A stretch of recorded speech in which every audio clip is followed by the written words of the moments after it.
નમસ્કાર, જય હિન્દ દોસ્તો. હું બ્રિજરાજ સોલંકી. મિત્રો, તાજેતરમાં સમાચાર આવી રહ્યા છે કે જસદણ વિછ્યાની અંદર એક 6 વર્ષની માસૂમ ફૂલ જેવી દીકરી ઉપર એક નરાધમે દુષ્કર્મ આચર્યું અને એવી વસ્તુઓ કરી કે કદાચ મને બોલતા પણ શરમ આવે, મારા રૂવાટા બેઠા થઈ જાય.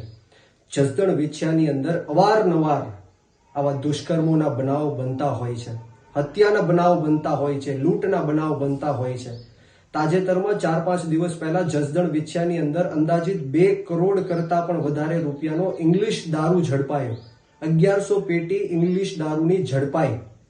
અવારનવાર હત્યાના બનાવો થાય છે, રેપના બનાવો બને છે. હું જસદણ વિછ્યાના લોકોને પૂછવા માંગુ છું કે કેવા આપણે આ કુશાસનમાં જીવી રહ્યા છીએ.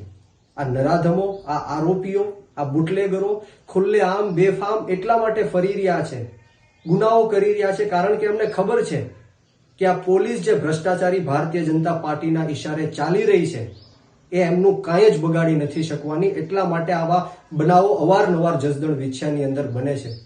જસદણ વિછ્યાને એવું લાગે છે કે યુપી બિહાર બનાવી દેવામાં આવ્યું છે. ગુંડા રાજ આ જસદણ વિછ્યાની અંદર ચાલે છે.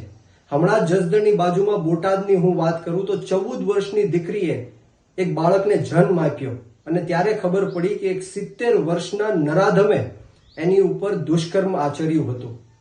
અને હમણાં જ તાજેતરમાં મેં ટ્વીટ જોયું હતું કે ગુજરાત રાજ્યના જે મંત્રી છે શ્રીમતી રીવાબા જાડેજા એવું ટ્વીટમાં લખ્યું હતું કે ગુજરાતની અંદર મહિલાઓ સુરક્ષિત છે, મહિલા સુરક્ષામાં ગુજરાત પહેલા ક્રમ ઉપર છે. ત્યારે એમને પણ હું કહેવા માંગીશ કે કદાચ તમે ગુજરાતની મહિલાઓને એસી ઓફિસની ચેમ્બરમાં બેસીને જોતા હશો, પરંતુ આપે ગ્રાઉન્ડ ઝીરોમાં આવવું પડશે. આ બંને દીકરીઓને તમે મુલાકાત લ્યો. આ જે નરાધમો છે, બંને નરાધમો, એને તાત્કાલિક કડકમાં કડક સજા અપાવડાવો. આ બંને પરિવારોને યોગ્ય આર્થિક સહાય અપાવડાવો અને આ બંને દીકરીઓ જ્યારે 18 વર્ષની થાય ત્યારે એમને સરકારી નોકરી પણ અપાવડાવો. ત્યારે હું માનીશ કે તમે એક મહિલા પ્રતિનિધિ તરીકે મંત્રીમંડળમાં બેઠા છો. અને ગુજરાતની સરકારને કહેવા માંગીશ કે આવા બનાવો અવારનવાર જસદણ વિછ્યાની અંદર અને સમગ્ર ગુજરાતની અંદર બને છે. ત્યારે તાત્કાલિક ધોરણે આવા નરાધમોને કડકમાં કડક પગલા સાથે જેલની અંદર બંધ કરવામાં આવે, ફાંસીની સજા દેવામાં આવે અને આવા બનાવો બીજી વાર ન બને.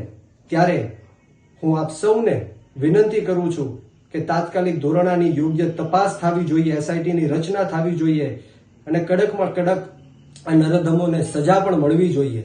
અને જસદણ વિછ્યાના લોકોને હું કહેવા માંગીશ કે આપણે આપણી આત્મા જગાડવાનો સમય આવી ગયો છે.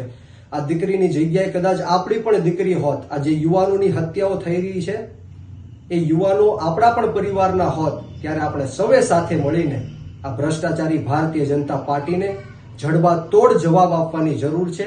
એક થવાની જરૂર છે, સંગઠિત થવાની જરૂર છે અને આ ગુલામીમાંથી મુક્ત થવાની જરૂર છે. જય હિન્દ, જય ભારત, જય જય ગરવી ગુજરાત.